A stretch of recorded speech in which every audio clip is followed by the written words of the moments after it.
সম্মানিত উপস্থিতি, শুরুতে আল্লাহ রাব্বুল আলামিনের অসংখ্য শুকরিয়া আদায় করার পর আমি আমাকে সহ আপনাদেরকে জীবনের প্রত্যেকটি পর্যায়ে প্রত্যেকটি ক্ষেত্রে আল্লাহ রাব্বুল আলামিনের তাকওয়া অবলম্বন করার উপদেশ দিচ্ছি। আল্লাহ তাআলা আমাদের সবাইকে প্রকাশ্যে ঘরে বাইরে সকল ক্ষেত্রে আল্লাহ রাব্বুল আলামিনের তাকওয়া অবলম্বন করার তৌফিক দান করুন। সম্মানিত হাজিরিন, আমরা অত্যন্ত গুরুত্বপূর্ণ একটি বিষয় নিয়ে খুব সংক্ষেপে আজকের এই জুমার খুতবায় আপনাদের সাথে কিছু বিষয় শেয়ার করব। আল্লাহ তাআলা আমাদেরকে তৌফিক দান করুন, আল্লাহুম্মা আমিন। বিষয়টি হচ্ছে হজের যে মানাসিকগুলো আছে, আহকামগুলো আছে, সেগুলোর ক্ষেত্রে আকীদাগত যেই মৌলিক ফায়দা বা উপকারিতা আছে, সেই বিষয়গুলো নিয়ে আমরা আপনাদের দৃষ্টি আকর্ষণ করব। হজের বিষয়গুলোর আকীদাগত উপকারিতা। প্রথমে একটি বিষয় আমরা জানি যে আল্লাহ সুবহানাহু ওয়া তাআলা তিনি এই মাখলুকাতের সবকিছু তিনি সৃষ্টি করেছেন। সবকিছুর সৃষ্টির সাথে তার সবকিছুর বিধানও তিনি নিজেই দিয়েছেন। আল্লাহর পক্ষ থেকে সব বিধান আল্লাহ তাআলা দিয়েছেন। প্রত্যেকটি বিধান যাকে যেখানে যে বিধান দিয়েছেন, প্রত্যেকটি বিধানের সাথে আল্লাহ তাআলার দুইটি বিষয়, দুইটি জিনিস, আল্লাহ রাব্বুল আলামিনের দুইটি বৈশিষ্ট্য বা দুইটি সিফাত জড়িত। একটি হচ্ছে আল হাকিম আর হচ্ছে আল আলিম। ওয়াহুয়াল আলিমুল হাকিম অথবা হুয়াল হাকিমুল আলিম। আপনারা কোরআনে কারীমের মধ্যে দেখবেন জায়গায় জায়গায় আল্লাহ তাআলা বলেছেন হাকিম এবং আলিম। আল্লাহ রাব্বুল আলামিন যখন বিধান দেন, আল্লাহ রাব্বুল আলামিন লিহিকমাতিহি ইয়াহকুম, আল্লাহ তাআলা হুকুম দিয়ে থাকেন তার হিকমতের। তিনি জানেন এর মধ্যে কোনটি প্রযোজ্য কোনটি প্রযোজ্য নয়। আর এই হিকমতটুকু বিধানের ক্ষেত্রে আল্লাহ রাব্বুল আলামিনের ইলমের সাথে জড়িত। যেহেতু তিনি সব কিছু সম্পর্কে জানেন, তিনি পরিণতি সম্পর্কে জানেন, বান্দার কি পরিণতি হবে সবটাই আল্লাহ তাআলার ইলমের মধ্যে রয়েছে। প্রত্যেকটা বিধানের জন্য আল্লাহ রাব্বুল আলামিন যখন কোনো বিধান বান্দাকে দেন, সেটা যেই বিধান হোক না কেন, যতই ক্ষুদ্র হোক না কেন, যতই ছোট হোক না কেন, অবশ্যই এর মধ্যে প্রত্যেকটি শরীয়তের বিধানের মধ্যে আল্লাহ রাব্বুল আলামিনের হিকমত রয়েছে। একটি প্রজ্ঞাপূর্ণ একটা নির্দেশনা এবং প্রজ্ঞাপূর্ণ একটি কারণ এখানে আছে। সেটা আপনি হয়তো জানতে পেরেছি অথবা জানতে পারিনি। জুমার সালাত 2 রাকাত আদায় করা হচ্ছে। কেউ আমাকে প্রশ্ন করলে 2 রাকাত কেন, 4 রাকাত নয় কেন, কিয়ামত পর্যন্ত এর উত্তর আমি দিতে পারবো না। কিন্তু যিনি হাকিম, যিনি এটার বিধান দিয়েছেন, এর হিকমত সম্পর্কে তিনি সবচেয়ে ভালো জানেন। এটা আল্লাহ রাব্বুল আলামিনের বিধানের প্রত্যেকটির ক্ষেত্রেই প্রযোজ্য, প্রত্যেকটি বিধানের ক্ষেত্রে প্রযোজ্য। বান্দার সাথে সম্পৃক্ত নয় সকল বিধান সম্পর্কে আল্লাহ সুবহানাহু ওয়া তাআলা সবচেয়ে ভালো জানেন। এই জন্য আল্লাহ রাব্বুল আলামিন কোন কাজের মধ্যে বান্দার মাসলাহাত আছে, কোন কাজের মধ্যে মাসলাহাত নেই, কোথায় বান্দার স্বার্থ আছে, কোথায় বান্দার স্বার্থ নেই, এটা আল্লাহ রাব্বুল আলামিন জানেন, যেটা আমরা জানি না। ফলে আমাদেরকে কোথাও করতে বলেছেন, কোথাও করতে নিষেধ করেছেন। যেখানে নিষেধ করেছেন সেখানে আমাদের স্বার্থ নেই, আর যেটা করতে বলেছেন সেখানে আমাদের কি রয়েছে, স্বার্থ রয়েছে। এটি সকল বিধানের ক্ষেত্রে প্রযোজ্য। এটা সকল বিধানের ক্ষেত্রে প্রযোজ্য। এখানে কি হিকমত আছে, সেটা মুকাল্লাফ বান্দা যে আছে, যাকে করতে বলা হয়েছে, তার জন্য এটা ওয়াজিব নয় যে এটা বের করতে হবে। ফলে আপনি দেখবেন সাহাবায়ে কেরাম যখন রাসূলুল্লাহ সাল্লাল্লাহু আলাইহি ওয়াসাল্লাম নির্দেশ দিতেন, সাহাবায়ে কেরাম এই প্রশ্ন করতেন না আল্লাহ রাসূল সাল্লাল্লাহু আলাইহি ওয়াসাল্লামকে যে কেন আমাদেরকে এরকম করতে বলতেছেন। কোথাও এই প্রশ্ন নেই, কোথাও এই প্রশ্ন পাবেন না যে আল্লাহ নবী সাল্লাল্লাহু আলাইহি ওয়াসাল্লামকে সাহাবায়ে কেরাম এই প্রশ্ন করেছেন যে কেন বলতেছেন আপনি আমরা এই কাজটা করি, এমন করি কেন? কারণ এই প্রশ্ন করার এখানে সুযোগ নেই। যেখানে আল্লাহ সুবহানাহু ওয়া তাআলা অনুগ্রহ করেছেন, প্রয়োজন মনে করেছেন, সেখানে আল্লাহ রাব্বুল আলামিন এর কারণ বর্ণনা করেছেন, করেন নাই? যেমন নেই, কারণও বর্ণনা আছে। কিছু কিছু জায়গায় কারণ কি করা হয়েছে, বর্ণনা করে দেয়া হয়েছে। আবার কিছু কিছু জায়গায় কারণ বর্ণনা করে নেই। যেখানে কারণ বর্ণনা করা আছে সেটা এই বিধানের ক্ষেত্রে, যেহেতু আমাদের যে বিবেকের যে পরিধি আছে, আমাদের চিন্তার জগতের যেই আল্লাহ রাব্বুল আলামিন যতটুকু ক্যাপাসিটি দিয়েছেন, এই ক্যাপাসিটির মধ্যে এটা ডুববে। এই জন্য আল্লাহ রাব্বুল আলামিন সেটাকে কি করেছেন, সেটাকে এক্সপ্লোর করেছেন, তুলে ধরেছেন, যেহেতু আপনার চিন্তার মধ্যে এটা ঢুকাতে পারবেন। কিন্তু যেই জায়গায় আপনার ক্যাপাসিটি নাই, সেই জায়গায় বলে দিলে আপনি পথভ্রষ্ট হয়ে যাবেন, বিভ্রান্ত হয়ে যাবেন। এই জন্য বলেন নেই, এটা অনুগ্রহ করেছেন। যেমন মদকে যখন হারাম করা হয়েছে, তখন আমাদের ক্যাপাসিটির মধ্যে আছে, মদ থেকে আমরা অনেক জিনিস বুঝি। মদের মধ্যে মাতলামি রয়েছে। মদ পান করলে একজন ব্যক্তি সাধারণ আচরণ করতে পারে না।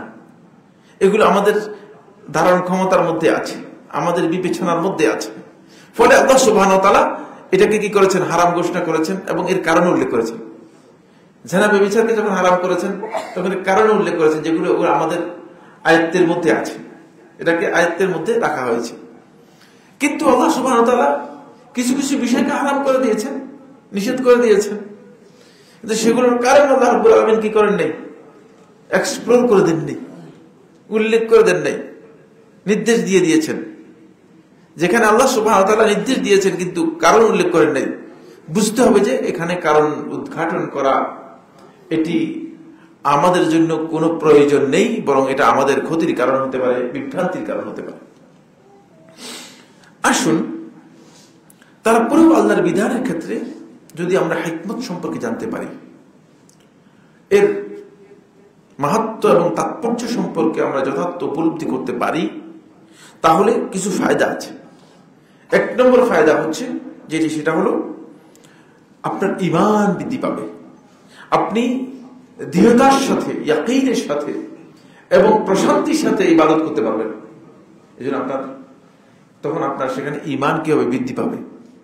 ঈমান বৃদ্ধি পাবে, যেহেতু আপনি বুঝতে পেরেছেন যে এই কাজটি আল্লাহ রাব্বুল আলামিন করতে বলেছেন, এই জন্য করতে বলেছেন। ফলে এই কারণেই বিভিন্ন আমলের সাথে আল্লাহ সুবহানাহু ওয়া তাআলা জান্নাতের কথা সম্পৃক্ত করেছেন, আবার বিভিন্ন আমলের সাথে আল্লাহ রাব্বুল আলামিন জাহান্নামের কথা সম্পৃক্ত করে দিয়েছেন, যাতে করে আপনার একটা মানসিক প্রশান্তি আসে, আর আপনি কিছু বেনিফিট চান। সবাই স্বাভাবিকভাবে মানুষগুলো যদি ইবাদতের প্রত্যেকটি কথা বলার পরে জান্নাত জাহান্নামের এই বেনিফিটের বিষয়গুলো, সওয়াবের বেনিফিটের বিষয়গুলো আল্লাহ রাব্বুল আলামিন যদি তুলে না ধরতেন, তাহলে আমরা অনেকেই এগুলোর প্রতি আগ্রহী হতাম। দেখেন না, অনেক আছে যে বলে এত কোটি সওয়াব হবে, তখন মানুষ সুবহানাল্লাহ তারপরে কাট্টি কুট্টা নিয়ে বেরিয়ে যাচ্ছে। কারণ হলো সে তো বেনিফিটটা বুঝতে পেরেছে, যদিও বেনিফিটটা ভুল ছিল বা বক্তব্যের মধ্যে দলিল ছিল না, কিন্তু সে বেনিফিটটা বুঝতে পেরেছে। এই জন্য আল্লাহ রাব্বুল আলামিন এই জায়গায় কিছু কিছু জায়গায় কি করেছেন, কোথাও জান্নাতকে কোথাও জাহান্নামকে সম্পৃক্ত করে বলেছেন। এতে আপনার অন্তরের মধ্যে ঈমান বৃদ্ধি পাবে। আল্লাহর বিধানের ক্ষেত্রে আপনি ঈমানটাকে আপনি শক্তিশালী করতে পারবেন। দুই নম্বর যে পয়েন্টটি, সেটা হলো ঈমান বৃদ্ধির এই বিষয়টি এমন ভাবে জড়িত যে ইবাদতের প্রত্যেকটি ক্ষেত্রেই মূলত ইবাদত পালনের প্রত্যেকটি ক্ষেত্রে এর মূল ভিত্তি হচ্ছে আল্লাহর প্রতি ঈমান।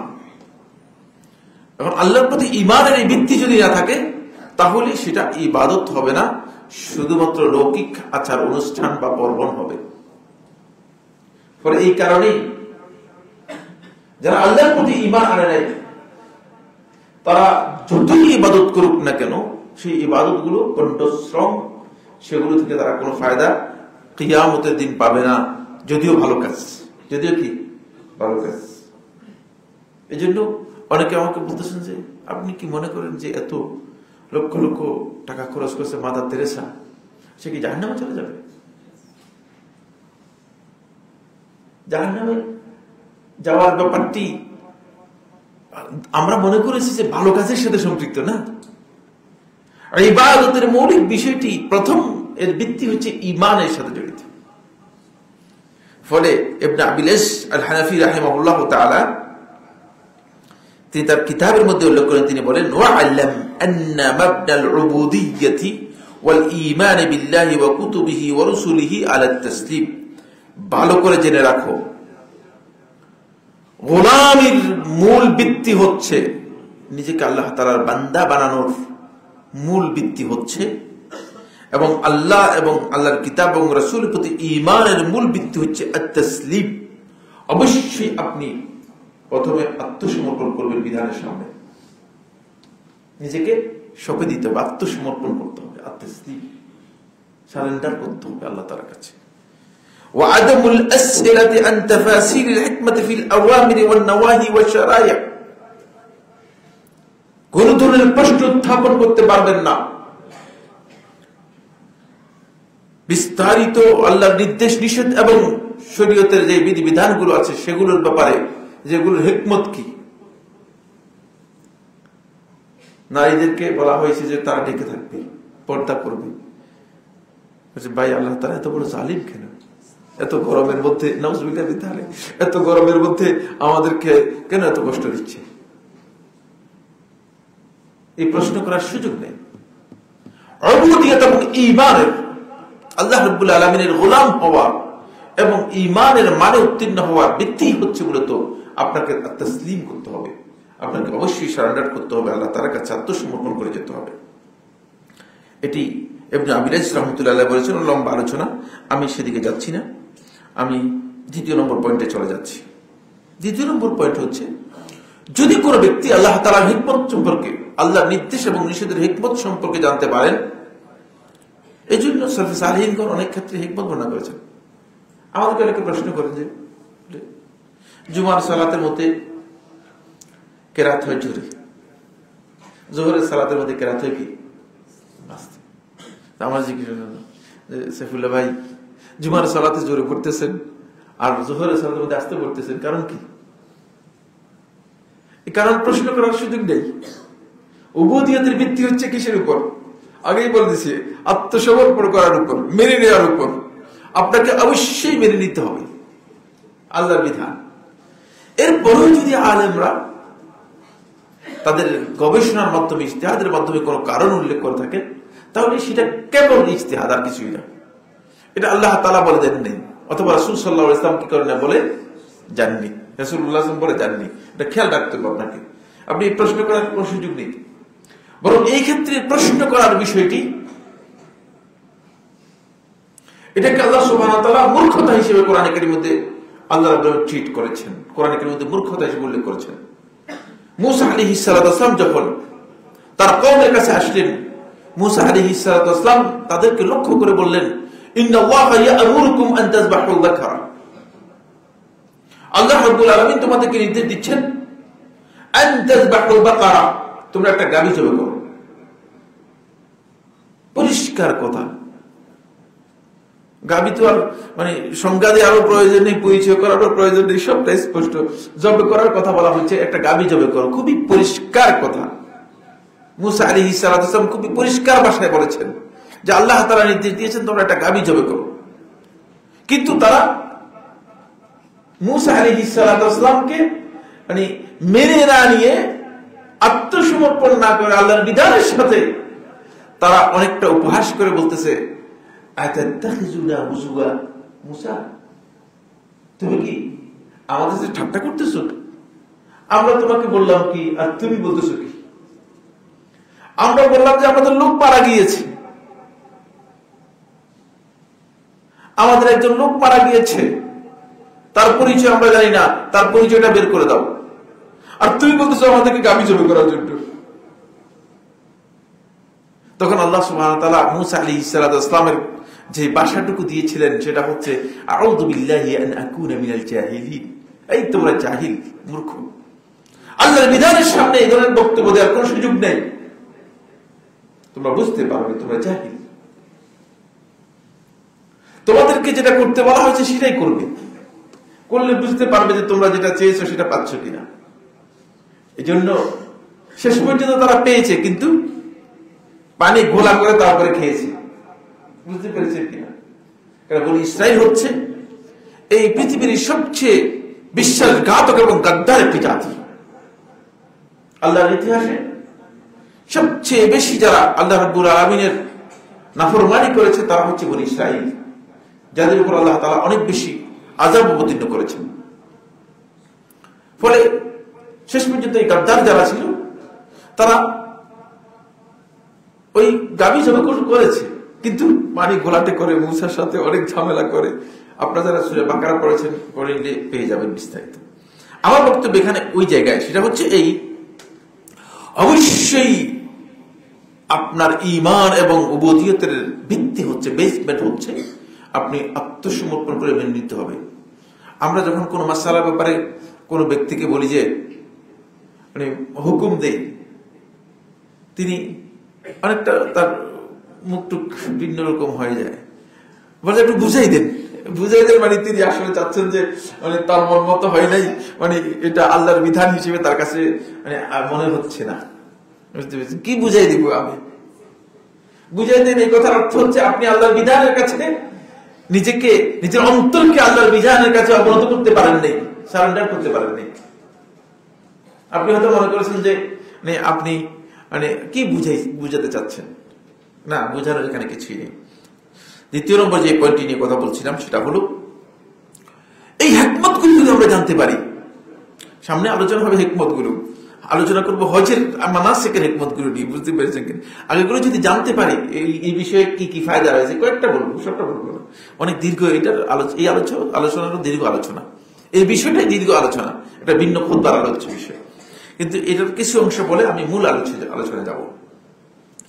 আল্লাহ তাআলার বিধানের হিকমত সম্পর্কে যদি আমরা জানতে পারি, তাহলে আল্লাহর বিধান পালনের ক্ষেত্রে আপনার আবেগ, অনুরাগ এবং ভালোবাসা অনেক বেশি বৃদ্ধি পাবে, টানটা বেশি হবে, যেটা আপনি অন্য ক্ষেত্রে পাবেন না।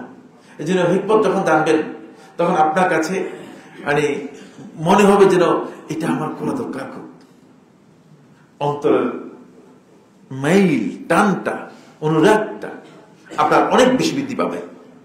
এই কারণেই স্বাভাবিকভাবে মানুষ যে বিষয় সম্পর্কে একটু খোলাসা জানতে পারেন বা এর হিকমত সহ জানতে পারেন, তখন মানুষের প্রজ্ঞায়, মানুষের বিবেচনায় সে কাজটার প্রতি মানুষের আগ্রহ অনেক বেশি বেড়ে যায়। এই জন্য হিকমতটা এখানে জানতে পারলে সবচেয়ে ভালো। কিন্তু হিকমত যেখানে আল্লাহ তাআলা বর্ণনা করেন নাই, সেখানে হিকমত বর্ণনা করার কোন সুযোগ কোন ব্যক্তির নেই, এটা খেয়াল রাখতে হবে।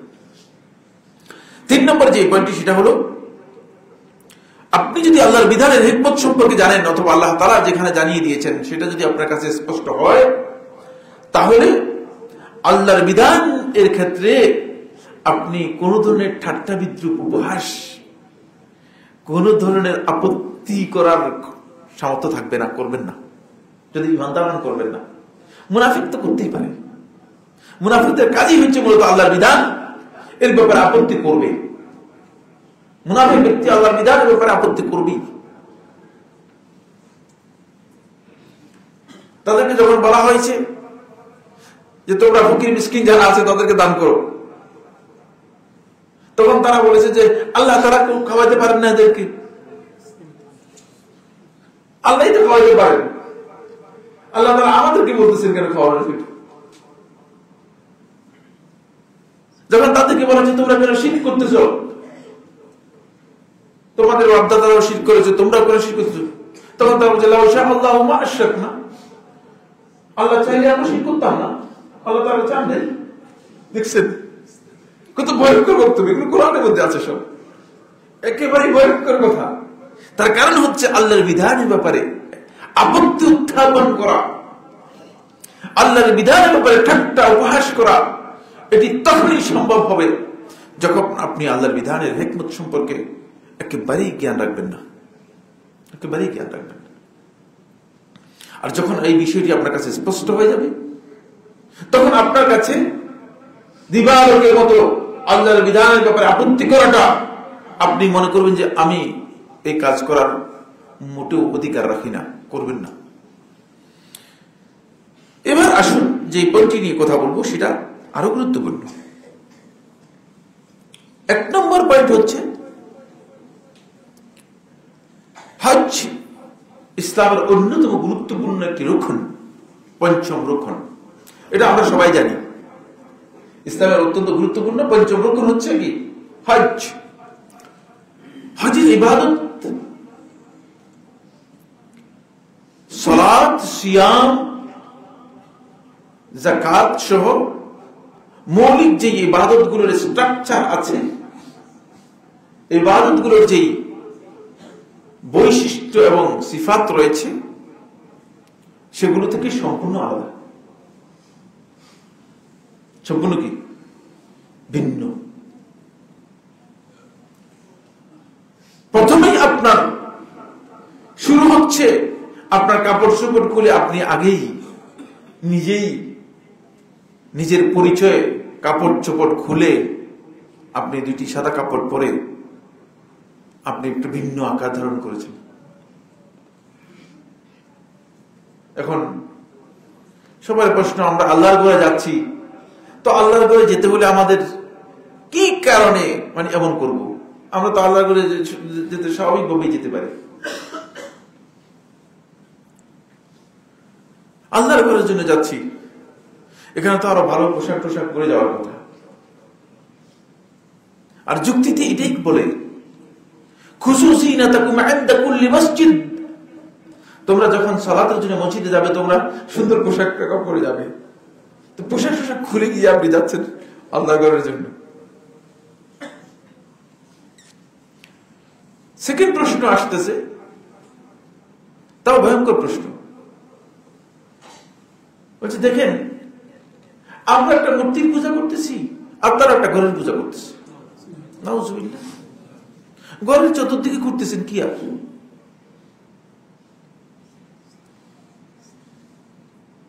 একই তো প্রায়। এটা যেহেতু এর হিকমতগুলো সম্পর্কে আমাদের জ্ঞান নেই, বুঝতে পেরেছেন কিনা, এই জন্য এই প্রশ্নগুলো, আপত্তিগুলো এই জায়গাতে এসে দাঁড়িয়েছে। ভাই আপনি কি মানে কি আওয়াজটা কি আসলে বুঝলাম না, ঘরের চতুর্দিকে ঘুরলাম। বিশেষ করে যাদের দ্বীন এবং আল্লাহর বিধানের জ্ঞান নেই, তাদেরকে যদি আপনি এখানে নিয়ে যান, এদের মধ্যে অনেক লোক আছে এই বিধানগুলো দেখার পরে তিনি মনে করবেন যে আমি আসলেই অহেতুক বেকার সময়টা কেন নষ্ট করলাম, এখানে কেন এরকম বললাম। নাউজুবিল্লাহ।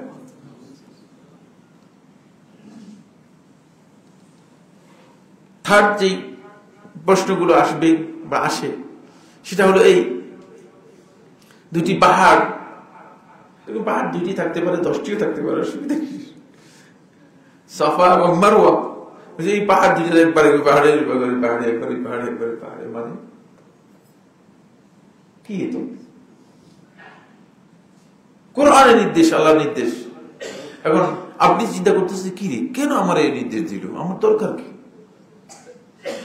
আমি আল্লাহর চিন্তা করি, এটা ঠিক আছে, এটা মিলতেছে মাথার সাথে, এটা আপনার মাথার সাথে মিলে যাচ্ছে। আমি আল্লাহ তাআলার সম্মানার্থে আল্লাহর চিন্তা করতেছি, ঠিক আছে, এটা আপনার মাথায় মিলে যাচ্ছে, আপনার আকলের সাথে এটা খুবই সাদৃশ্যপূর্ণ এবং সামঞ্জস্যপূর্ণ। কিন্তু এই পাহাড়ের এই মাথা থেকে এই মাথায় যাবেন, এই মাথা থেকে এই মাথায় আসবেন, এটা কেন করব, কি কারণে করব? অবশ্যই প্রশ্ন আসতে পারে, বিশেষ করে যাদের দ্বীনের জ্ঞান নেই তাদের প্রশ্ন আসতে পারে। বলছি পাহাড়গুলো। এরপরে আসুন আরাফার ময়দানে গিয়ে আপনি সেখানে উপস্থিত হলেন, সবাই গিয়ে উপস্থিত হলো আরাফার ময়দানের মধ্যে। এই ময়দানের কি এত বৈশিষ্ট্য?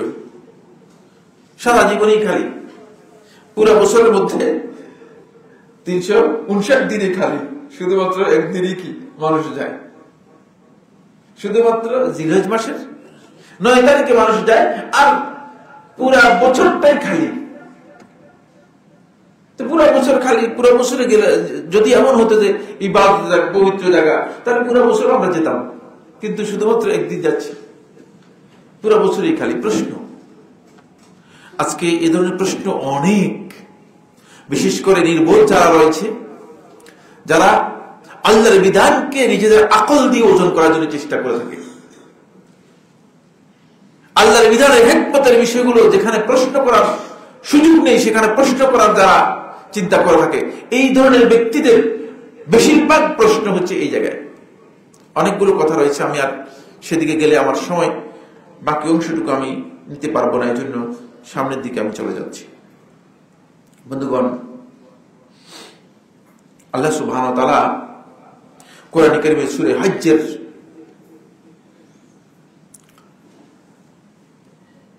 28 নম্বর আয়াতের মধ্যে আল্লাহ রাব্বুল আলামিন কেন হজ, এটার কারণও আল্লাহ তাআলা কি করেছেন, স্পষ্ট করেছেন।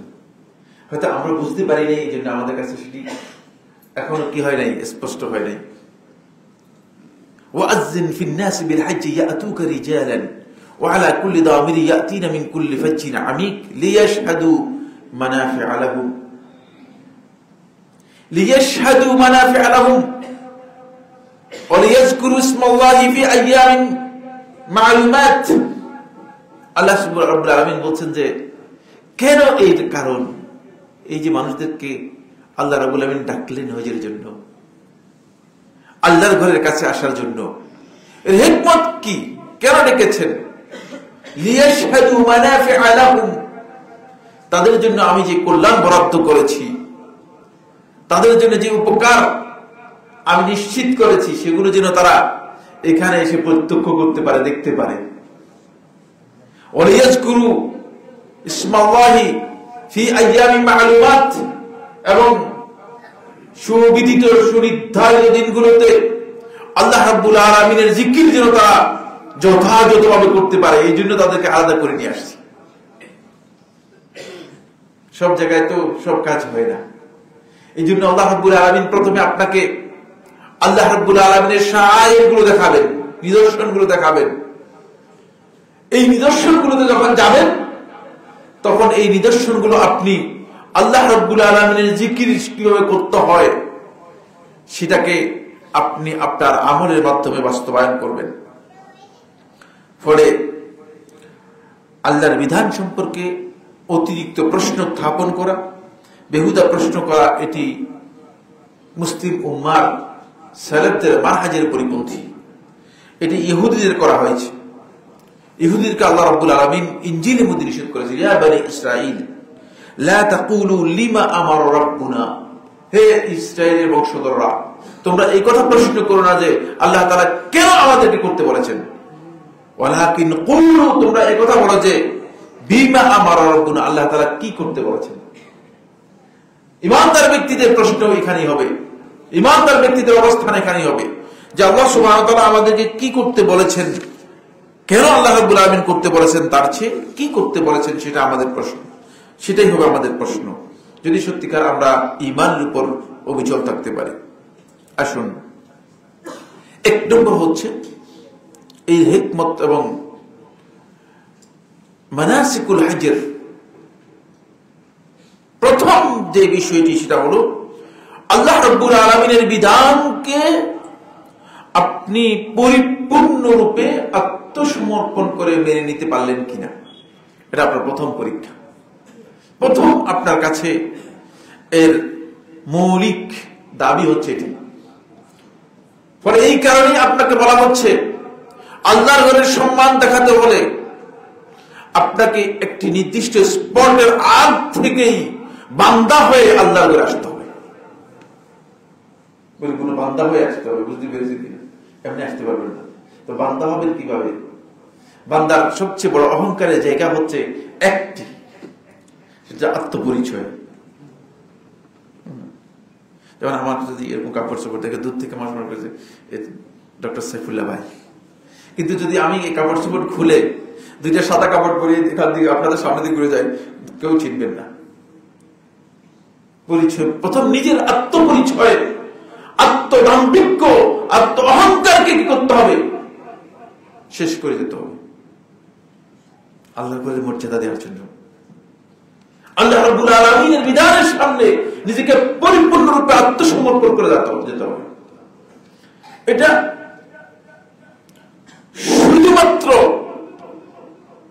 আল্লাহর ঘরের সম্মানার্থে আপনাকে করতে হবে, এবং আল্লাহর ঘরের কাছে গিয়ে করতে পারবেন না, তাহলে আল্লাহর ঘরের সম্মান দেখার নেই। এই জন্য আপনাকে স্পট দেওয়া আছে, এতটুকু দূর থেকে আসতে হবে। যেমন বাংলাদেশ থেকে যদি আপনি যান, বাংলাদেশ থেকে মিকাত হচ্ছে আস-সাইরুল কাবীর, একটা ছোট্ট শহর রয়েছে পূর্বাঞ্চল থেকে প্রবেশ করে, জেদ্দায় ফ্লাইট যে অঞ্চল থেকে প্রবেশ করে থাকে ওই শহরের নাম হচ্ছে আস-সাইরুল কাবীর। আস-সাইরুল কাবীর হচ্ছে মিকাত। এই অঞ্চলের মানুষদের জন্য মিকাত হচ্ছে কি? আস-সাইরুল কাবীর। এর প্রাচীন নাম হাদিসের মধ্যে এসেছে কারনুল মানাসিল। কারনুল মানাসিল, আলেমরা যারা আছেন প্রাচীন বইগুলোর মধ্যে কারনুল মানাজিল লেখা আছে, কিন্তু কারনুল মানাজিল বর্তমান নাম নেই, বর্তমান নাম হচ্ছে আস-সাইরুল কাবীর। এটা হলো মক্কা শহর থেকে ৭৮ কিলোমিটার দূরে। এই ৭৮ কিলোমিটার দূর থেকে আপনি প্রথমেই নিজের আত্ম অহংকার পুরোটাইকে ভ্যানিশ করে, আত্মপরিচয়কে ভ্যানিশ করে আল্লাহ রাব্বুল আলামিনের কাছে বলবেন যে লাব্বাইক আল্লাহুম্মা লাব্বাইক, হে আমার রব, আমি আপনার কাছে উপস্থিত হচ্ছি, হাজিরি দিচ্ছেন। এখানে আপনাকে প্রথমেই আল্লাহ রাব্বুল আলামিনের কাছে পরিপূর্ণ আত্মসমর্পণ করার কথা বলা হচ্ছে। আল্লাহর বিধানকে যদি পরিপূর্ণরূপে মেনে না নিতে পারি আমরা, তাহলে প্রকৃত ঈমানের যে মান রয়েছে সেই মানেই আমরা উত্তীর্ণ হতে পারবো না। সূরা নিসার 65 নম্বর আয়াতের মধ্যে আল্লাহ তাআলা সেই কথা বলেছেন, ফালা ওয়া রাব্বিকা লা ইউমিনুন হাত্তা ইউহাক্কিমুকা ফীমা শাজারা বাইনাহুম সুম্মা লা ইয়াজিদু ফী আনফুসিহিম হারাজাম মিম্মা কাদাইতা ওয়া ইউসাল্লিমু তাসলিমা। পরিপূর্ণরূপে মেনে নিতে হবে, ওয়া ইউসাল্লিমু তাসলিমা, পরিপূর্ণরূপে আপনাকে মেনে নিতে হবে। মেনে নেওয়ার ক্ষেত্রে একটু একটু হলে মুনাফিক, সেটা গ্রহণযোগ্য হবে না, আল্লাহ তাআলার কাছে গ্রহণযোগ্য হবে না। ফলে ইব্রাহিম আলাইহিস সালাম যখন আল্লাহর ঘরের নির্মাণ করেছেন, তখন ইব্রাহিম আলাইহিস সালাম আশেপাশে তাকিয়ে দেখছেন যে ইব্রাহিমের স্ত্রী হাজার আর তার সন্তান ইসমাইল ছাড়া সেখানে আর কেউ নেই। অথচ আল্লাহ তাআলা বলেছেন ওয়াজ্জিন ফিন নাস বিল হজ, মানুষের মধ্যে তুমি হজের আযান দিয়ে দাও, হজের ঘোষণা দিয়ে দাও। ইব্রাহিম আলাইহিস সালাম হজের ঘোষণা করে দিলেন। দেখেন, মানুষ নেই, ইব্রাহিম আলাইহিস সালাম জানেন না, জিজ্ঞেস করেন না আল্লাহকে, আল্লাহ এটা কি বলতেছেন, কেন বলতেছেন আল্লাহ, মানুষ কোথায়, এখানে তো কেউ আসবে না। এই জন্য আল্লাহ তাআলা যখন এই নির্দেশ দিয়েছেন, নির্দেশের সাথে ইব্রাহিমকে জানিয়ে দিচ্ছেন ওয়াজ্জিন ফিন নাস বিল হজ ইয়াতুকা রিজালান। ইব্রাহিম, তোমার এই আযানে তোমার কাছে এমন ভাবে মানুষ আসবে, ইয়াতুকা রিজালান, হেঁটে আসবে, বাহনে আসবে, উড়ে আসবে, মিন কুল্লি ফাজ্জিন আমিক, পৃথিবীর সবচেয়ে দূর প্রান্ত থেকে পর্যন্ত আসবে। আসছে কিনা দেখছেন? এটা কত আগে বলেছেন ইব্রাহিমকে। এটা পৃথিবীর এমন কোন জনপদ নেই, আপনি আশ্চর্য হয়ে যাবেন, এরকম কোন জনপদ আছে আমরা জানিও না, সেখান থেকে পর্যন্ত এসে উপস্থিত হয়ে যাচ্ছে। যেহেতু আল্লাহ রাব্বুল আলামিন এই ঘোষণাকে আল্লাহ তাআলা এত বুলন্দ করেছেন, এই ঘোষণাকে আল্লাহ তাআলা এত বড় করে দিয়েছেন। এই ইনকিয়াদ, এই যে মেনে নেওয়ার ধরন কি দেখেন, কয়েকটি উদাহরণ দিচ্ছি। এক নম্বর হচ্ছে ইবনুল খাত্তাব রাদিয়াল্লাহু তাআলা আনহু যখন আল্লাহর ঘরের হাজরে আসওয়াদকে যখন চুম্বন করতেছিলেন, তখন ইবনুল খাত্তাব রাদিয়াল্লাহু তাআলা আনহু বলছেন, ইন্নী আ'লামু আন্নাকা হাজারুন লা তাদুররু ওয়া লা তানফা। হাজরে আসওয়াদ, আমি ভালো করে জানি, আন্নাকা হাজারুন, তুমি একটা পাথর, বই কিছুই নয়, একটা পাথর তুমি, লা তাদুররু ওয়া লা তানফা, তুমি কোনো ক্ষতিও করতে পারবে না, কোনো উপকার করতে পারবে না। আমাদের আকীদা দেখেন। সুতরাং যারা মনে করছে যে আল্লাহর ঘরে পূজা করতেছে তারা জাহিল। আল্লাহ রাব্বুল আলামিনের নির্দেশ পালন করা আর আল্লাহর ঘরে পূজা করা এক নয়, দুইয়ের মধ্যে পার্থক্য রয়েছে। আল্লাহর ঘরে সম্মান প্রদর্শন করতে আল্লাহ তাআলা নির্দেশ দিয়েছেন, এই জন্য ইমানদার ব্যক্তিগণ আল্লাহর ঘরে সম্মান প্রদর্শন করবে। কিন্তু যারা আল্লাহর ঘর বাদ দিয়ে কোন ব্যক্তি অথবা বস্তুর সম্মান করবে, তাহলে সেই ব্যক্তি আল্লাহর বিধান থেকে বেরিয়ে গেল। দুনিয়ার কোথাও যদি আপনি একটা ঘর নির্মাণ করে সেটার চতুর্দিকে তওয়াফ করেন, আপনার এই কাজটি আল্লাহর বিধানের পরিপন্থী। এই পৃথিবীর আর কোন ঘরকে তওয়াফ করার কোন সুযোগ নেই। ওরা অসুবিধা কি, একবার আল্লাহর ঘর আরো সুন্দর করে তৈরি করলাম, না, এর কোন সুযোগ নেই। ওমর ইবনে খাত্তাব রাদিয়াল্লাহু তাআলা বলেন, আমি জানি তুমি পাথর ছাড়া কিছুই না, তুমি কারো কল্যাণ এবং ক্ষতি করতে পারো না। ওয়ালাউলা আন্নী রাআইতু রাসূলুল্লাহি সাল্লাল্লাহু আলাইহি ওয়াসাল্লাম ইউকাব্বিলুকি মা কাব্বালতুকি, যদি আমি আল্লাহর রাসূলকে তোমাকে চুম্বন করতে না দেখতাম তাহলে তোমাকে আমি চুম্বন করতাম না। এর নাম হচ্ছে বোধের অনুসরণ এবং আনুগত্য। ফলে ইমানদার ব্যক্তিগণ পরিপূর্ণরূপে সব কিছু বিষয়কে আল্লাহর বিধানের আনুগত্যে পরিপূর্ণরূপে আত্মসমর্পণের সাথে এটাকে অন্তরে মেনে নিতে হবে। হাফেজ ইবনে হাজার আসকালানী রাহমাতুল্লাহ আলাইহি ফাতুল বারীর মধ্যে ওমর ইবনে খাত্তাব রাদিয়াল্লাহু তাআলা এই বক্তব্যকে এইভাবে কি করেছেন, ব্যাখ্যা করেছেন। তিনি বলেন, হাযা তাসলিমুল ইশারি ফি উমুরুদ্দিন, এটি হচ্ছে দ্বীনের বিষয়গুলোর ব্যাপারে শরীয়তের যিনি বিধান দিয়েছেন, বিধান যিনি আমাদেরকে জানিয়েছেন, তাকে পরিপূর্ণরূপে মেনে নেওয়ার পদ্ধতি। তাকে কথা বলার সুযোগ নেই যে কি এটা করতে বলতেছেন কেন। সাহাবায়ে কেরামদের একটা প্রশ্ন নেই, এখন আমাদের এত প্রশ্ন কেন? প্রশ্নের কারণ হচ্ছে একটা, ফি কুলুবিহিম যায়গুন, ফি কুলুবিহিম মারাদুন, তাদের অন্তরের মধ্যে বক্রতা হয়ে গিয়েছে, তাদের অন্তরের মধ্যে ত্রুটি রোগ রয়ে গিয়েছে। প্রশ্নের কারণ হচ্ছে এই জায়গায়। কারণ একই প্রশ্ন তো সাহাবায়ে কেরামদের, একই বিষয় তো সাহাবায়ে কেরামদের সামনেই কি হয়েছে, আলোচিত হয়েছে, সাহাবায়ে কেরামদের সামনে থেকেই তো সেটা এসেছে। সুতরাং সাহাবায়ে কেরামরা প্রশ্ন করেন নাই, আমাদের প্রশ্ন কেন? তার কারণ হচ্ছে শয়তান আমাদের অন্তরের মধ্যে কি করেছে, বক্রতা ঢুকিয়ে দিয়েছে। তিনি বলেন, ওয়া হুসনুল ইত্তিবা'i ফীমা লাম ইউকশাফ আন মাআনিহা, এবং যে বিষয় সম্পর্কে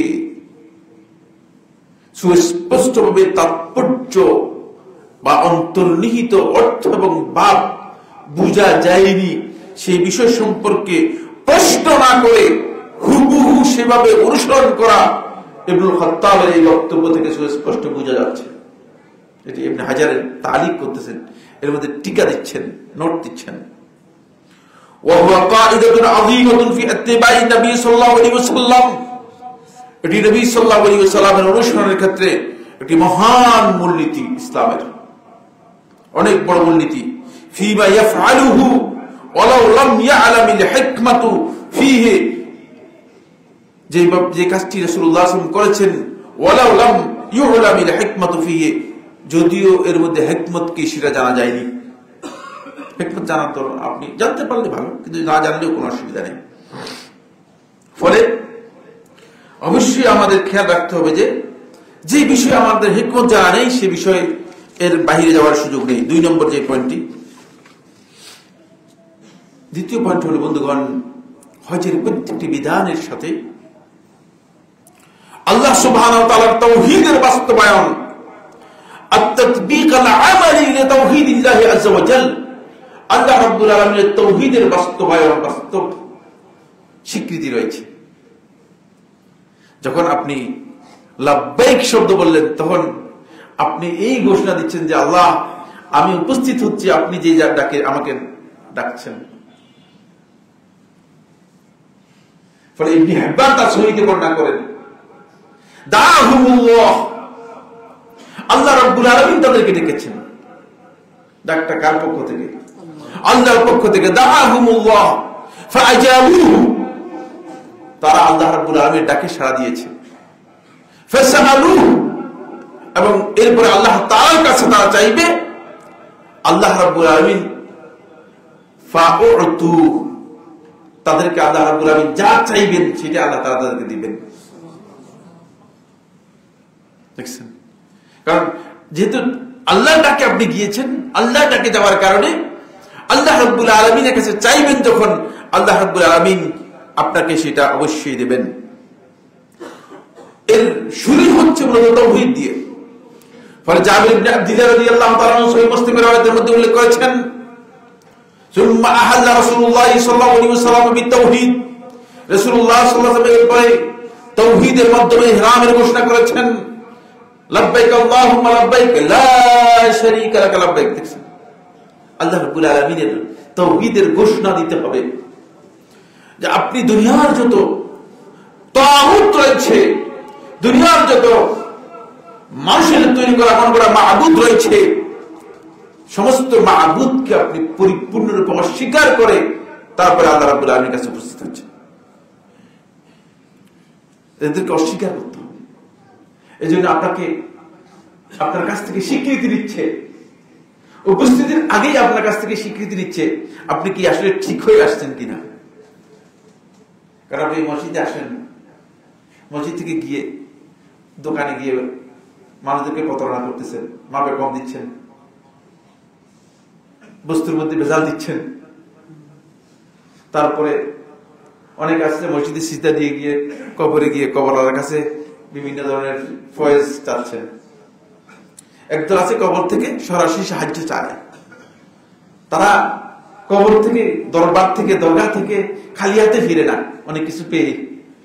কি কি আমি জানি না কি কি নিয়ে আসে। একদিন আপনার সাথে যান, ওই যে লোকেরা বলতেছে যে খালি হাতে আসে না, তাদের সাথে যান, দেখেন তো কি কি নিয়ে আসে। আসলে কত বড় মিথ্যুক, কত বড় মিথ্যাবাদী।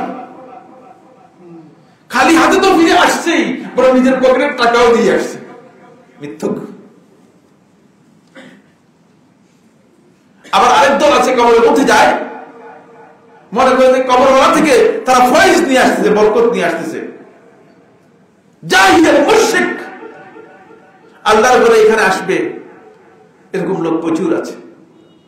কিন্তু আল্লাহর ঘরের মূল জায়গায় যখন যাবেন, ইন্না আউওয়ালা বাইতিন উদিআ লিন-নাসি লাল্লাযী বিবাক্কাতা মুবারাকান, যখন প্রথম আল্লাহর ঘর যেখানে যাবেন, সেখানে যাওয়ার আগে যদি লা শারীকা লাহ এই ঘোষণাকে বাস্তবায়ন করতে না পারেন, তাহলে আপনার যাওয়াটা ব্যর্থ যাওয়া হবে।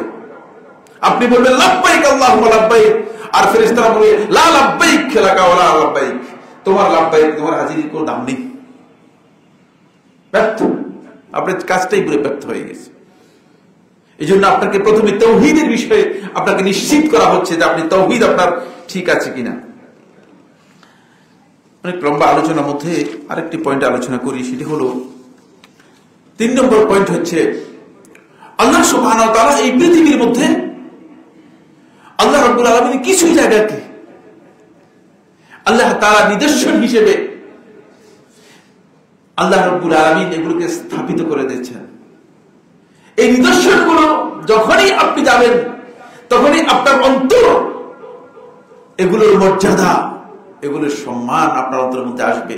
তখন আপনি আপনার আল্লাহর প্রতি নিজেকে সত্যিকার ভাবে ফিরিয়ে আনতে পারবেন। তার মধ্যে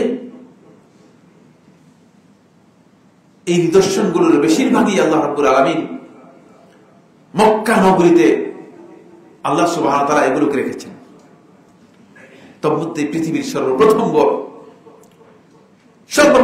আল্লাহ রাব্বুল আলামিন যে ঘরটি ফেরেশতাদের মাধ্যমে নির্মাণ করেছেন, এই ঘরে যখন আপনি যাবেন, এর তাযীম, এর মর্যাদা, এর শ্রেষ্ঠত্ব যত বেশি আপনি প্রদর্শন করতে পারবেন, ততই এটি আল্লাহ তাআলার কাছে অত্যন্ত গুরুত্বপূর্ণ। তখন আপনার অন্তর তত বেশি আল্লাহর প্রতি অনুরাগী হবে, আগ্রহী হতে পারবেন। এই কারণে আল্লাহ তাআলার এই শাআইরগুলোর বেশিরভাগ আপনি দেখতে পাবেন সেখানে আল্লাহর ঘরের একেবারেই কাছাকাছি, 7 মিটার দূরেই, হাজরে আসওয়াদ এর একটু সোজা সামনে 7 মিটার দূরেই উম্মে ইসমাঈল হাজার আলাইহিস সালামের ঐতিহাসিক নিদর্শন বিহিরে জমজম, জমজম কূপ। যখন আপনি জমজম কূপ দেখবেন, আজকের ঘটনা নয়, বছর আগের সেই বিষয়টি আপনার অন্তরের মধ্যে আসবে। আপনি বুঝতে পারবেন যে আমার আল্লাহ যে কত বড় ক্ষমতার অধিকারী, যেই অঞ্চলটা পুরোটাই পাথর দিয়ে ঘেরা, এখানে পানি কোথেকে বের হয়? একটা পাথর কেটে পানি বের করেন তো দেখি। এই পাশে জাবাল সাফা, এবার এই পাশে হচ্ছে জাবাল মারওয়া, এ পাশে জাবাল ওমর, এই পাশে আরেকটি পাহাড় রয়েছে, চতুর্দিকে পাথর, পাহাড় দিয়ে ঘেরা, পানি বের হয়ে আসতেছে। কিয়ামত পর্যন্ত মানুষগুলো উম্মে ইসমাইলের এই বিশাল মুজিজা কিয়ামত পর্যন্ত মানুষগুলো প্রদর্শন করবে, দেখবে, আপনি দেখতে পাবেন। তখন আপনি আপনার অন্তর মধ্যে এটা উপলব্ধি আসবে যে আল্লাহ রাব্বুল আলামিন যে কত মহান, যেখানে আল্লাহর বান্দার তাওয়াক্কুল এমন একটা স্টেজে পৌঁছে যাবে, এমন একটা মানে পৌঁছে যাবে, তাওয়াক্কুল এমন এক পর্যায়ে গিয়ে পৌঁছবে, আল্লাহ রাব্বুল আলামিনের উপর পরিপূর্ণ তাওয়াক্কুল আসবে। তখন আল্লাহ রাব্বুল আলামিন পাথরের মধ্যে পানি আলাদা ব্যবস্থা করে দেবে। ব্যবস্থা করেছে, মানে করে দেবে, শুধু তার চোখের সামনে দেখতেছে। সেটা আপনার আল্লাহর নিদর্শন। আমার আল্লাহকে স্মরণ করে দিচ্ছে আপনাকে, আল্লাহ তাআলার পরিচয় তুলে ধরছে। এরপরে আপনি যখন সাফা পাহাড়ে যাবেন, ইন্নাস সাফা ওয়াল মারওয়া মিন শাআইরিল্লাহ, সাফা এবং মারওয়া এই দুটি পাহাড়কে আল্লাহ সুবহানাহু ওয়া তাআলা তার নিদর্শন হিসেবে আল্লাহ রাব্বুল আলামিন রেখে দিয়েছেন। আল্লাহ তাআলার পরিচয় পেয়ে যাবেন যখন আপনি সাফা পাহাড়ে উঠবেন। তখন আপনি স্মরণ করবে যে এই সেই পাহাড়, যেই পাহাড়ে উঠে উম্মে ইসমাঈল ইব্রাহিম হাজার আলাইহিস সালাতু ওয়াস সালাম আল্লাহ রাব্বুল আলামিনের কাছে ফরিয়াদ করেছেন, এবং আল্লাহ রাব্বুল আলামিনের কাছে আল্লাহ তাআলার পক্ষ থেকে রিজিক চেয়েছেন, এবং সেই রিজিক রাজ্জাক যিনি ব্যবস্থা করে দিয়েছেন এই জায়গায়। এটা কত বড় গুরুত্বপূর্ণ বিষয়। ফলে এই জায়গাগুলোর তাযীম, এগুলোর সম্মান প্রদর্শন করা, যেহেতু এগুলো আল্লাহ তাআলার পরিচয় বহন করে। অনেক লম্বা আলোচনা, আমি জাস্ট এতটুকুই বলবো।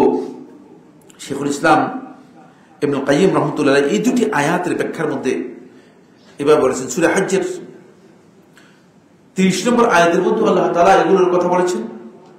সূরা হজ্জের 32 নম্বর আয়াতের মধ্যে আল্লাহ তাআলা বলেছেন, সূরা হজ্জের 30 নম্বর আয়াতের মধ্যে আল্লাহ তাআলা বলেন, যালিকা ওয়া মান ইউআযযিম হুরুমাতিল্লাহি ফাহুয়া খায়রুল লাহু ইনদা রাব্বিহ। আল্লাহ তাআলা বলেন, আর এটি এই জন্য যে যেই ব্যক্তি আল্লাহ তাআলার হুরুমাতগুলোকে সত্যিকারভাবে মর্যাদা দিবে, ফাহুয়া খায়রুল লাহু ইনদা রাব্বিহ, তার রবের কাছে তার এই বিষয়গুলো অত্যন্ত ভালো কাজ, ভালো বিষয় হিসেবে সমাদৃত হবে, গ্রহণযোগ্য হবে। আয়াতের তাফসীরের মধ্যে আল হুরুমাত বলতে এখানে বোঝানো হয়েছে এই আয়াতের মধ্যে আমালুল হজ্জ, হজের যে আমলগুলো আছে এগুলো, হজের যে কাজগুলো আছে এগুলো। এখানে ইহরাম রয়েছে, তাওয়াফ রয়েছে, সাঈ রয়েছে, উকুফ বিআরাফা রয়েছে, উকুফ মাবিত বিমুজদালিফা রয়েছে, তারপরে মাবিত বিমিনা রয়েছে, রামিউল ইহতিমার রয়েছে, এবং হাদিউল নাহরুল হাদি রয়েছে। এই সবগুলোর মধ্যেই অনেক গুরুত্বপূর্ণ তাৎপর্য নিহিত আছে, যেটি আল্লাহ রাব্বুল আলামিনের জিকিরকে বুলন্দ করার জন্য বান্দার জন্য খুবই প্রয়োজন। সব জায়গায় আল্লাহ তাআলার জিকির আপনি করতে পারলেন কিনা? মসজিদের মধ্যে বসে শুধু আল্লাহ আল্লাহ করা এটা জিকির আমরা মনে করেছি। এই জায়গায় জিকিরের মিসকনসেপ্ট হয়ে গেছে। জিকির হচ্ছে আল্লাহ রাব্বুল আলামিনের শাআইরগুলোকে যেভাবে মর্যাদা দেওয়া দরকার, যেভাবে গুরুত্ব দেওয়া দরকার, যেভাবে এর সম্মান দেখানো দরকার, সেভাবে এর সম্মান প্রদর্শন করা, এটা জিকির। ফলে আল্লাহ রাব্বুল আলামিনের অন্যতম নিদর্শনগুলো একটি নিদর্শন হচ্ছে মসজিদ। এই জন্য কোন ব্যক্তিকে যদি আপনি মসজিদে আসতে দেখেন, এই ব্যক্তির ঈমানের সাক্ষ্য দেওয়া ওয়াজিব। বুঝতে পেরেছেন কিনা? এই ব্যক্তির ঈমানের সাক্ষ্য দেওয়া ওয়াজিব, কিন্তু সে ঈমানদার কিনা এই প্রশ্ন করার দরকার নেই। বুঝেন এর গুরুত্ব এত বেশি।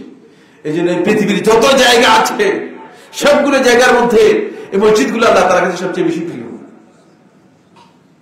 শুধুমাত্র এই সালাতের মর্যাদা এটাকে এমন জায়গায় নিয়ে গিয়েছে, এই জায়গা ওই জায়গার মধ্যে পার্থক্য মানে এত বেশি যে আল্লাহ তাআলার কাছে যেটা আর বর্ণনা করে শেষ করা যাবে না, বর্ণনা করে শেষ করা যাবে না। এর কারণ হচ্ছে এইখানে যেহেতু এটা আল্লাহ তাআলার শাইরা, আল্লাহ তাআলার পরিচয় বহন করে এই ধরনের একটি নিদর্শন। আসুন অন্য আয়াতের মধ্যে সূরা হজ্জের 32 নম্বর আয়াতের মধ্যে বলেন, যালিকা ওয়া মান ইউআজ্জিম শাআইরাল্লাহি ফাইন্নাহা মিন তাকওয়াল কুলুব।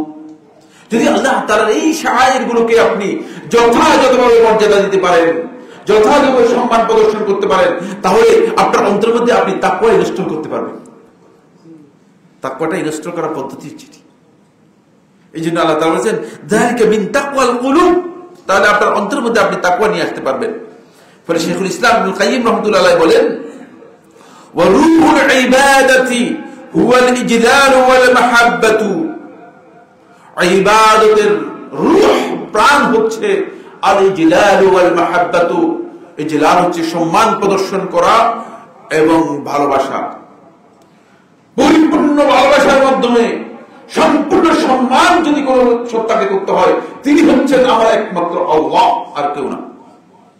অন্য কারোর জন্য যদি করে থাকেন তাহলে আপনি আল্লাহ রাব্বুল আলামিনের ইবাদত গায়রুল্লাহর জন্য করলেন। কথাটা বুঝতে পারলাম? যিনি বুঝতে পারেন না তিনি অন্যের কাছ থেকে বুঝে নেবেন, খুবই সূক্ষ্ম কথা। ফলে আমরা অনেকেই আছি আল্লাহ রাব্বুল আলামিনের ভালোবাসা এবং আল্লাহ রাব্বুল আলামিনের সম্মান, এটাকে আমরা অনেকেই দুনিয়ার মানুষের জন্য দিয়ে দিচ্ছি। আমি আসলে গায়রুল্লাহর ইবাদত করতেছি, মৌখিক হয়তো আমি মুসলিম নিজেকে মনে করতেছি, পাসপোর্ট নয় যে 10টাও ভিতরের আইডি কার্ড মুসলিম হিসেবে রাখেন, কোনো লাভ হবে না, আল্লাহ তাআলার কাছে এর কোনো মূল্য হবে না। শাইখুল ইসলাম ইবনুল কাইয়্যিম রাহমাতুল্লাহ ইবাদত থেকে বলছি, ওয়া রূহুল ইবাদাতি হুয়াল ইজলাল ওয়াল মাহাব্বা ফাইজা তাখাল্লা আহাদুহুমা আনিল আখার ফাসাদাত। সুতরাং যদি মাহাব্বতের জায়গায় কোনো কারণে ভুল হয়, তাহলে যতই সম্মান করেন ইবাদত হবে না, যতই মর্যাদা দেখান ইবাদত হবে না। আর যদি মর্যাদা এবং সম্মানের জায়গায় যদি ভুল হয়, যতই ভালোবাসেন, যতই আবেগ থাকুক, তাহলেও সেটা ইবাদত হবে না, ফাসিদ হয়ে যাবে। এই জন্য আল্লাহ সুবহানাহু ওয়া তাআলা যাতে করে দুটাকেই একসাথে করতে পারেন, একসাথে আনতে পারেন, এই জন্য আল্লাহ রাব্বুল আলামিন আল্লাহ তাআলার এই শাআইরগুলোর কাছে আপনাকে নিয়েছেন। এই শাআইরগুলোর যথাযথ মর্যাদা দিয়ে আপনি প্র্যাকটিক্যাল করে আসতেছেন যে আপনি আল্লাহকে কতটুকু ভালোবাসেন, কতটুকু আল্লাহকে সম্মান করেন। আজকে আর বলতে পারলাম না সময়ের কারণে। আকুলু কওলি হাযা লি ওয়া লাকুম ফাস্তাগফিরুল্লাহ লি ওয়া লাকুম ফাস্তাগফিরুহু ইন্নাহু হুয়াল গফুরুর রহিম। আলহামদুলিল্লাহ, আলহামদুলিল্লাহ আলা ইহসানিহি والشكر له على توفيقه وامتنانه واشهد ان لا اله الا الله وحده لا شريك له تعظيما لشانه واشهد ان محمدا عبد الله ورسوله الداعي الى رضوانه وعلى اله واصحابه واخوانه عباد الله رحمكم الله ان الله امركم بامر كريم الا وهو الصلاه والسلام على النبي الكريم فقال في محكم التنزيل ان الله وملائكته يصلون على النبي يا ايها الذين امنوا صلوا عليه وسلموا تسليما اللهم صل على محمد وعلى ال محمد كما صليت على ابراهيم وعلى ال ابراهيم في العالمين انك حميد مجيد وبارك اللهم على محمد وعلى ال محمد كما باركت على ابراهيم وعلى ال ابراهيم في العالمين انك حميد مجيد وارض اللهم عن الخلفاء الراشدين الائمه المهديين ابي بكر وعمر وعثمان وعلي وعن سائر اصحاب محمد صلى الله عليه وسلم اجمعين اللهم اعز الاسلام والمسلمين اللهم اعز الاسلام والمسلمين اللهم انصر عبادك الموحدين في كل مكان اللهم انصر عبادك الموحدين في كل مكان رب العالمين আমাদের মধ্যে যারা অসুস্থ আছে তাদেরকে সুস্থ করে দিন, যারা বিপদগ্রস্ত, ঋণগ্রস্ত, অভাব এবং সমস্যাগ্রস্ত আছে তাদের সবকিছু দূর করে দিন রব্বুল আলামিন। রব্বুল আলামিন আমাদের উপর আপনি রহমত নাযিল করুন রব্বুল আলামিন। রব্বুল আলামিন মুসলিম উম্মার বিভিন্ন মুসলিম ভাইরা বিভিন্নভাবে দুঃখ কষ্টের মধ্যে রয়েছে। ফিলিস্তিনে মুসলমানরা নির্মমভাবে নির্যাতিত হচ্ছে রব্বুল আলামিন, তাদেরকে আপনার পক্ষ থেকে রহমত দিয়ে সাহায্য করুন রব্বুল আলামিন। রব্বুল আলামিন তাদেরকে সাহায্য করুন রব্বুল আলামিন। রব্বুল আলামিন ইসলাম মুসলমানদের দুশমন দখলদার বাহিনীকে আপনি আপনার পক্ষ থেকে সৈন্যবাহিনী পাঠিয়ে রব্বুল আলামিন তাদেরকে ধ্বংস করে দিন রব্বুল আলামিন। রব্বুল আলামিন আমরা যারা অক্ষম আছি আমাদেরকে ক্ষমা করে দিন রব্বুল আলামিন। রব্বুল আলামিন আমাদের অক্ষমতার জন্য আমাদেরকে ক্ষমা করে দিন রব্বুল আলামিন। রব্বুল আলামিন এই পৃথিবীর কোন কাজ কিভাবে হবে, কেন হচ্ছে এগুলো সম্পর্কে আপনি সবচেয়ে ভালো জানেন। রব্বুল আলামিন মেহেরবানি করে আমাদের অপরাধের কারণে আমাদেরকে শাস্তি দিয়ে ধ্বংস করবেন না রব্বুল আলামিন। রব্বুল আলামিন আমাদের সবাইকে দ্বীনের জ্ঞান দান করুন রব্বুল আলামিন।